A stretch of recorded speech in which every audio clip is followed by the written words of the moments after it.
All right, so we're gonna jump into the next part of this series that I'm doing about kind of my reselling journey, how I got into it, and what I'm doing now, and what my plans are in the future, and all that. So last video we ended with, I think we're talking a lot about how I was doing the pallet returns with bulk.com. I was like a shoe seller. I was still a book seller, toys and Amazon, and a lot of eBay stuff, but I was really focusing on Mercari at the time. Now this is around 2019, I would say. So this is about the time where I got into magic, and it was a big transition for me with my reselling. Basically, what happened was, as I mentioned before, while I was doing my work, I'd be in my office and I'd be doing, listings and cleaning products and organizing and sorting and whatever. I always listened to a lot of podcasts, listened to a lot of speeches and things like that, trying to learn what I could about finance and business and everything. I was just kind of trying to like learn everything on my own, and I was learning a lot. I was being very productive with it, which was great over the past few years. Now, again, when you start. YouTube's kind of funny. Like, you look for a certain thing and it suggests all these things. Again, it was like early 2019, I want to say, like spring 2019, give or take. And I was just like, I think I was watching some, like, again, like financial education videos. I was watching like motivational videos, all that kind of stuff, because that's what I was trying to do. And randomly, what to get suggested to me is this channel called Alpha Investments. Okay. And this is again 6 years ago, whatever it was. Yeah. About this time, 2019, about 6 years ago. And I had no idea what it was. I really wasn't into Magic at the time. Hadn't played Magic in 20 years, whatever it was. And so I checked it out because it was basically a financial channel. That's the way it was, advertised or whatever. So check it out, and I really liked it. It was about Magic, which I wasn't involved in anymore, but there's some cool financial videos, good advice from somebody who had been in those certain businesses and things like that. And it was entertaining. It really was. It was funny. It was entertaining, and I really enjoyed watching it.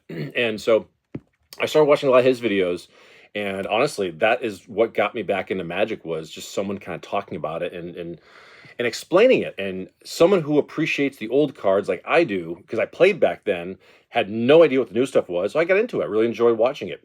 And I enjoyed it for the financial aspects, the education, but also the Magic was something I could relate to. So that's what got me back into it. So I'm sitting here watching these videos. I'm still reselling. I'm doing all this. And I realized I was more and more watching these Magic videos. And I was exploring more besides his channel. I finding like the Tulare Community College, the professors, some other different channels that were really entertaining. Not specifically about like financial stuff, but just entertaining Magic channels that I enjoyed. And that's when I bought my first booster box, technically ever, because when I was a kid, we didn't buy booster boxes, you bought packs. So War of the Spark was coming out. I think it was coming out in like a week or two from when I decided to get it. So I pre-ordered 2 booster boxes of War of the Spark. Hadn't played Magic in forever. Didn't even know anybody that played Magic anymore. And I said, I just want to just see what this game's all about now. It's been 20 years. So I remember a couple of boxes of War of the Spark came in. That was a set that got me back into Magic, was War of the Spark. They came in and they were like $95 a piece, whatever it was. That's how much they were back then. And I remember I sat down, cracked one open, and I took like an hour cracking one open. Nowadays you crack open a box in like 5 minutes and like you're done. It was my first time I opened packs in years, and I took my time. I enjoyed it. I loved the arts and everything, and I fell in love with it immediately all over again. And I was like, all right. So I'll never forget this. So I bought 2 boxes that came in that day, and I opened one, and I had the ability to hold the next one off for the nenext day so I could enjoy it later. I was like, no, I'm going to wait a little bit. I'm going to enjoy it and space it out. So I did. I opened those up, had a good time. And I remember I actually, because it wasn't like I was getting back into Magic. I was just like, hey, let me see what this is all about. And I opened them up. I remember I had some good pulls, and it was good cards from the set. I sold a bunch of the singles because I was a reseller, so I sold them pretty easily. Lost some money on the singles. If I spent say $200 in the 2 boxes, I probably saw like $100 bucks or $120 back or whatever. But I had fun with it, so that's all I really cared about. At that point, though, I was like locked back into Magic. I'm like, all right, like this is cool, and I want to be a part of this again. And so what I started doing was I started watching a lot more Alpha Investments videos and learning about Magic and what was going on with that. And so I learned that there is this entire ecosystem and economy within this game that I used to love back in the day. And that's the part that I really fell in love with. Part of the reason I fell in love with it. So what I started doing was I became a patron of Rudy's 6 years ago. Still am a patron of Rudy's. And I would buy his boxes because they were $79.99 shipped to your door for draft boxes. This is about the time where you can get Core 19, you can get Guilds of Ravnica, Ravnica Allegiance, War of the Spark. I want to say Original Dominaria. That might have still been available. I forget exactly, but I was I would start to buy a couple boxes from him a month just for myself for the fun of opening them.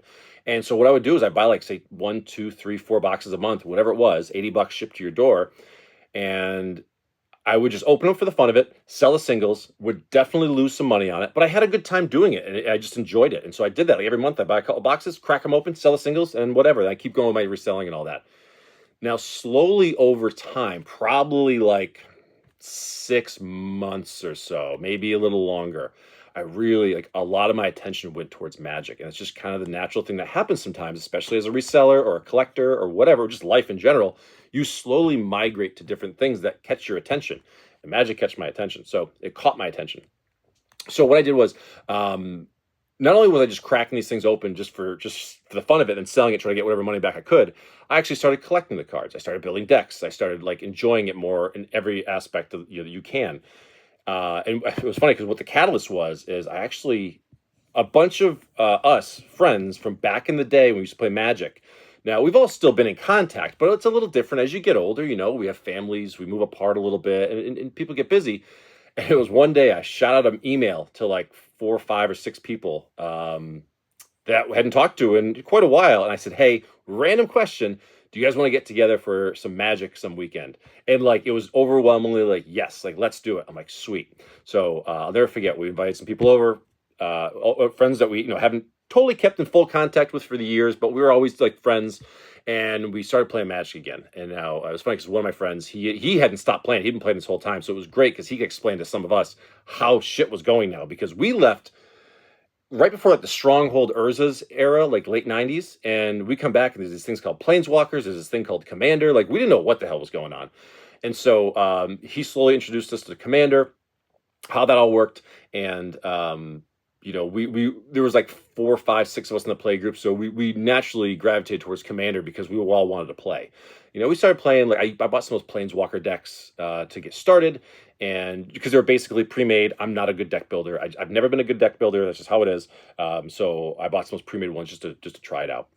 And that's kind of how it went. And so now we had this, all of a sudden now we had a play group and we were playing Commander on a regular basis, and we were talking about Magic and we were getting involved with it again. And basically so much of my attention just started getting diverted to Magic. That's just kind of what happened. Around this time too was around when COVID happened. This is right around beginning of 2020. See, my timelines from the other videos, my timelines are bad. I'll say it 1,000 times. My timelines are terrible. But it was around this time. It was about COVID time. So what happened with COVID? Early 2020, world shut down, couldn't go anywhere, couldn't do anything. And so me as a reseller, it was kind of like, I want to say it was kind of like the ultimate catalyst that stopped me reselling, because at the same time, I was also losing my passion for it. This happens sometimes. You're in love with something, a hobby, whatever it is, a business, and you just kind of grow out of it. And I didn't fully lose my passion for reselling, but for what I was doing, I lost the passion for it. So I didn't do storage units anymore. I didn't really do you couldn't really do meet and greets because it was COVID. No one would sell personally anything. You could probably do storage units, but really ultimately I slowly started walking away from the reselling thing. And this was a time where I was kind of unsure where I was going with a lot of things. So I was still working part-time at my job. I made the decision that I wasn't going to resell anymore, but I didn't know what I wanted to do. But the good thing was, this is what happens when you have like a business with a lot of inventory, is over time you accumulate inventory. That's just how it works. If you sell anything, you accumulate inventory. I mean, there's shit everywhere, and the nice thing is when you finally decide to walk away, you have all this inventory that's paid for. So what do you do with it? You can make a quick sale, big bulk sale, and move it, or you can slowly sell it over time and just kind of live off it. And that's actually what I did. So I think I was at a point where it's probably right around COVID time. I was working like part-time at my job, like 20 hours a week. I didn't want to jump back into the management. I've been a manager for years and years and years. I was always in management. I really didn't want to do that anymore. And so I wasn't sure. So I said, I told my wife, I said, I have a lot of inventory here. I said, this can keep me afloat, keep us afloat for like a year, couple years. I've just paid for inventory. I can sell it. We can live off it for a year or two. I said, let's do that while I figure out what the hell I'm doing with my life. And she's like, go for it, no problem. Because I've been working my ass off. The past several years as a reseller, I was working a job, running a business, family, hobbies, friends. It was a lot. So I said, I need to take a break. So I'm going to kind of go forward and go back. But basically, I had enough inventory that was paid for that I basically lived on it for about a year and a half. And just relaxed. I took a break from, I hate to say it, but like life. Like I took a break from working and all this. And I just started to take it easy for a little while. I was trying to figure out what my next path in life was. And again, I was getting the magic. So all this inventory that I had from the reselling career, basically what it turned into was like a year and a half break from working a full-time job for me. And it turned into my magic collection. So how did it turn into my magic collection? Basically, I would sell things. I would buy boxes from Rudy. I'd buy boxes off eBay for different sales would happen. You can always get great sales on eBay. This is also the time, I think, before they were automatically charging tax on eBay, I think.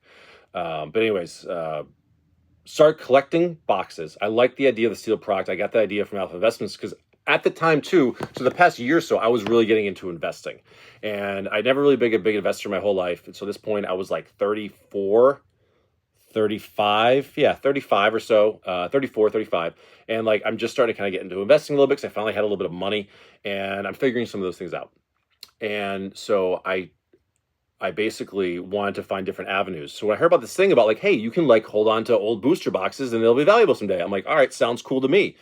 And I had some extra capital. I said, let me just dabble in this a little bit. And I had some fun. So I started accumulating sealed boxes for a collection for investing because that's what I was new at the time and figuring it all out.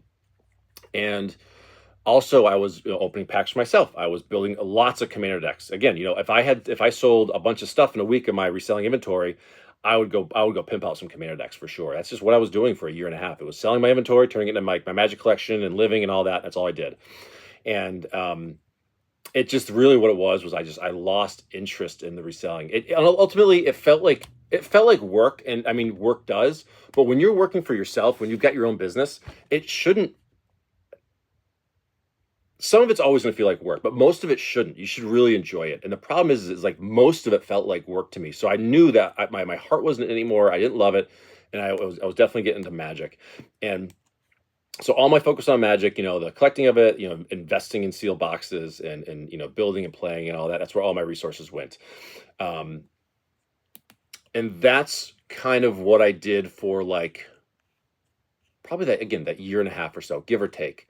And then, big into magic. I put a lot of money into magic, into my collection. I collect a lot of old stuff, newer stuff, again, to build decks. And when I said I built decks, I built some premium ones. Like I bought the expensive cards because I had the extra capital. I was kind of like in a fuck it mood for like a year and a half. I just didn't know what I was doing. I did that for quite a while through COVID and everything through like 2021 or so, but still about 4 years ago. Then what happens? Then the inventory started running out. And I didn't have a plan. So it was kind of tough because I was sitting here at first it was great. I was like on almost felt like a permanent vacation. I'm selling my inventory. It's all paid for. I can live and I'm good. Eventually that runs out. So basically the inventory was really starting to run out. And I'm like, okay, now I got to figure out what I'm going to do.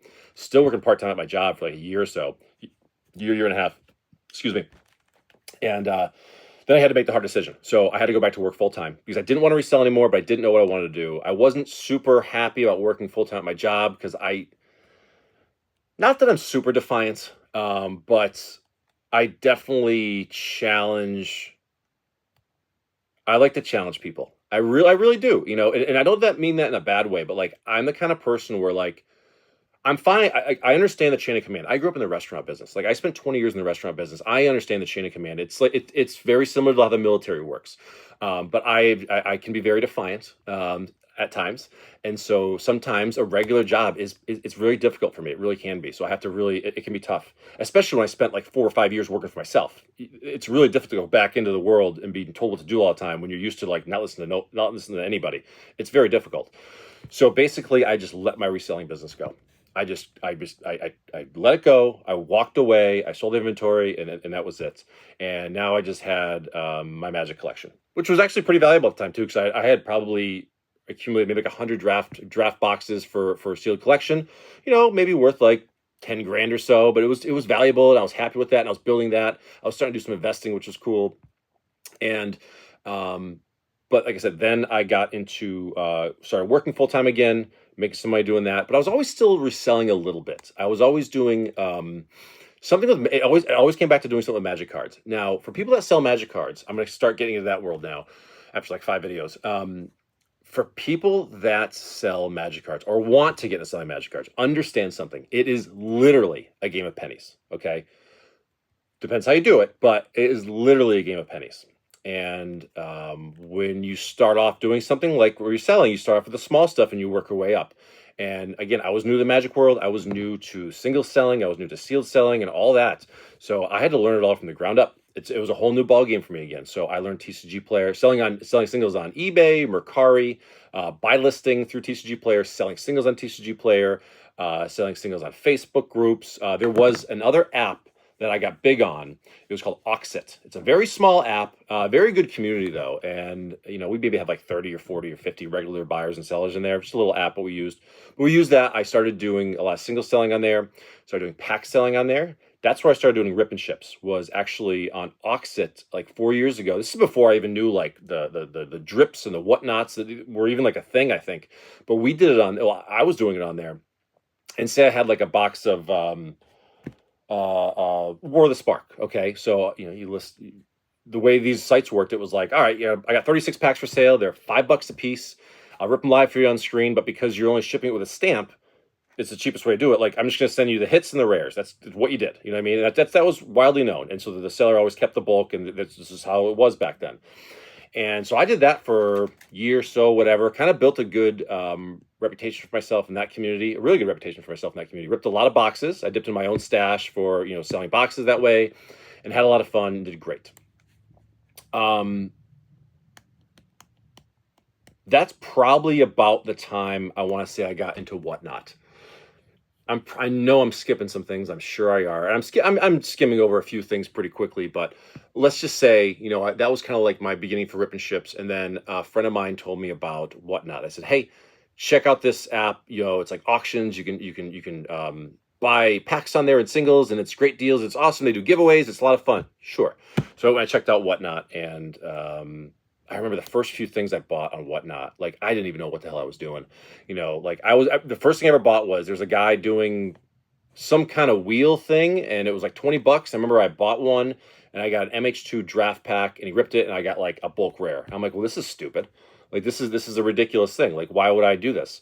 And I realized it was just like I had bad luck, But then like I had a couple other things I went in there, bought some singles for some decks, bought some packs, whatever, and I really enjoyed it. But it was around that time too where I said, you know what? I said, I think I can try this. And I was into Magic. I had a bunch of product, my own product, and I knew about reselling and packing and shipping and internet sales. So I said, let me try this. So I'll never forget. I set up my first show at an MH2 set box. So 30 packs in it, and I did a high bid winner. So basically, all 30 packs. I had 30 auctions. Every auction started at $1 for an MH2 set pack. I think this is probably, again, like 3 years ago, whatever. MH2 had kind of recently come out. And so it was a pretty fresh set. And so I ran those auctions. I think the box probably cost me $200. And the whole point is the highest bid for all those 30 auctions won a free Misty Rainforest. Because I had an extra Misty Rainforest. It was like a $25 lane at the time, whatever it was worth. And the high bidder wins that too. And that was my first show. So it ended up being probably like 20 different shipments. Had a great time with it. Really enjoyed the environment, the community. I really enjoyed the selling aspect, the packing and the shipping, all the logistics. Really enjoyed it. And so that was the beginning of my Whatnot journey. Actually, in 2 months from now, this is we're June 8th, 2025 today. In like 2 months, it'll be 3 years ago on Whatnot. So yeah, that's about my time frame. Again, my time frames are terrible. I think it's the ADD. I don't know, but my time frames are really bad. I forget when things happen. But that was what happened. And I said, okay, I can do this. And I started doing a regular show. And, sometimes I'd try a couple of night shows. Sometimes I'd try a couple of daytime shows.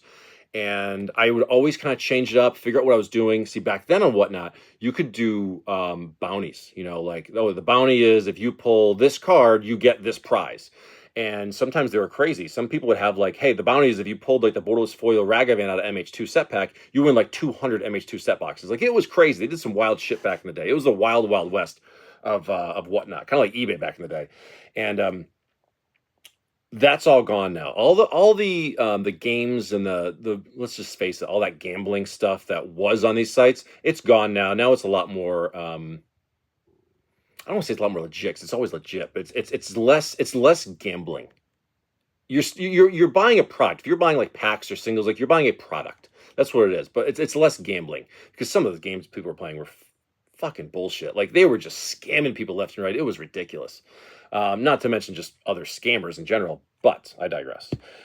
So I kind of found I would say, I guess my niche. Um, I'm a big advocate of efficiency. Okay, so anything I do throughout my day, I try to do everything as efficient as possible.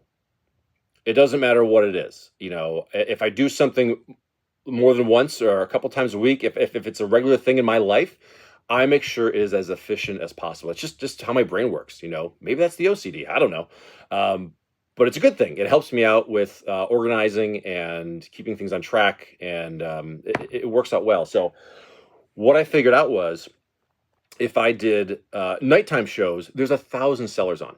There's 1,000 sellers on. So you're competing with 1,000 people to sell the same product. And I was like, well, this is kind of stupid. I would make a nighttime show, do an hour, 5 people would pop in, I'd sell 2 packs. I'm like, this isn't good. I don't like this. And so what I started doing was I get up early in the morning. I'm usually up at about 5 in the morning every day anyways, just because that's just how I am. I've been like that for years because I used to work early mornings. So for the past 15 years, I've been up at like 5 in the morning. That's just how I am. I love it. I get my day started early. And what I tried doing was I said, let me do a morning show. I said, there's like 2 sellers on at like 5, 6, 7 o'clock in the morning. There's like nobody on. So I said, okay, less competition. More likely someone's going to pop in and check out my stream. And that's how that started. And so I started, it's a 6 a.m. It's 6 a.m. every day. I do my streams to this day, except for Mondays. Most times I don't do Mondays. I take one day off. But I started doing that. And I realized that zero competition. Not a lot of people on in the morning, though. That's the thing. Like, you got to realize, like, you're at 6 a.m. Eastern time, which I am, you're talking like it's 3 a.m.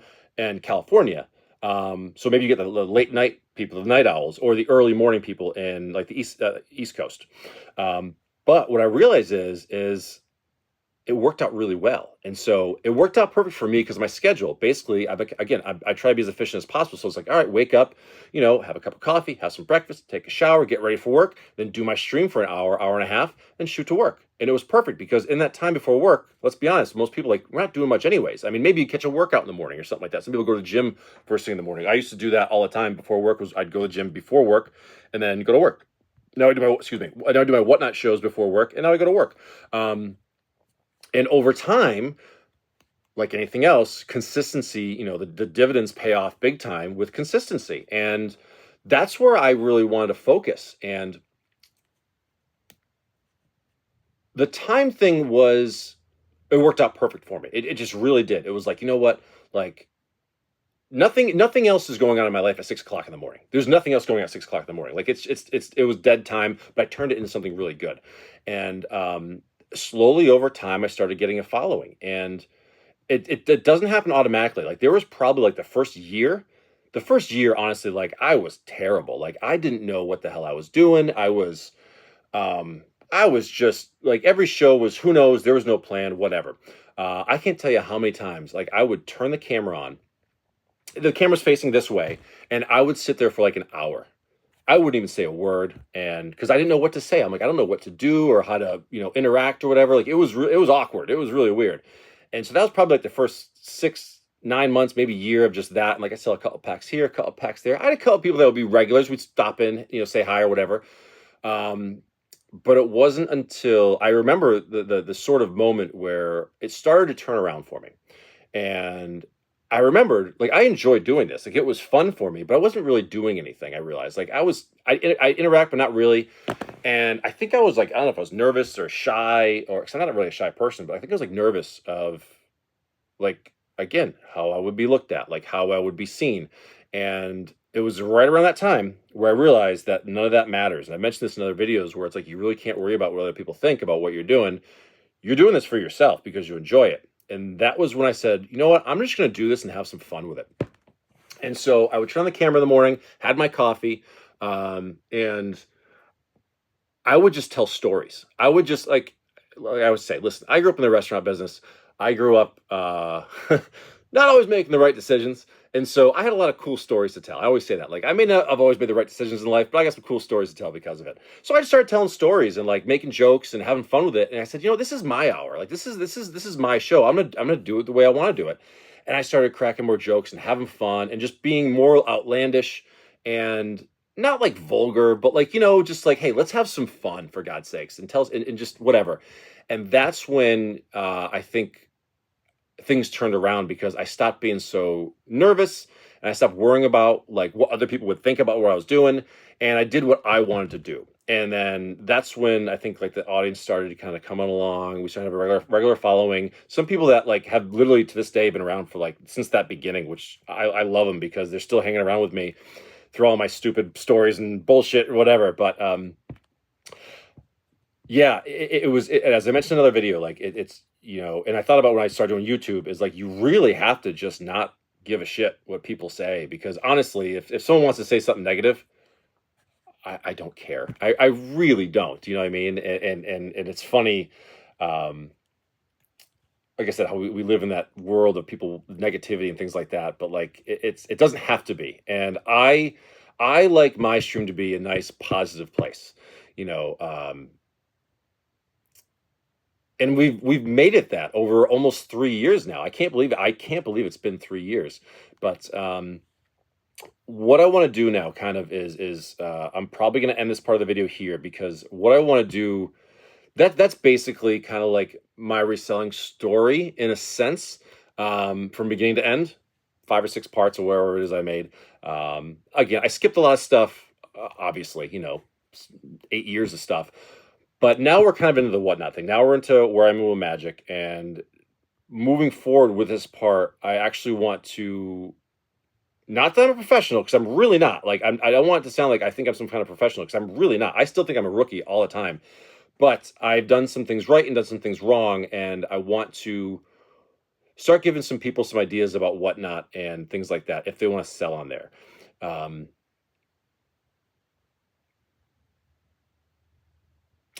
People ask me all the time because I've been around for a bit, like, what should I do here? What should I do here? And there's a lot of advice I can give. And so I think we're going to end this video now so I can probably get my thoughts together so I can put all that together into maybe like a whatnot tip show, maybe. I mean, I mean, I guess all these videos have kind of been like, my experiences and some, tips for what to do maybe down the road. So maybe I'll focus on whatnot for the next one. But yeah, that's kind of like once I found magic, I really my mind just shifted totally. It was amazing how much I just absolutely fell in love with magic again. The playing, the collecting, the investing. Even though I hate that word, investing. Magic it's not something you invest in. Just collect it. Collect the things you like. Don't try to invest in it. It's a whole different conversation. Because most people, that's not what you're doing.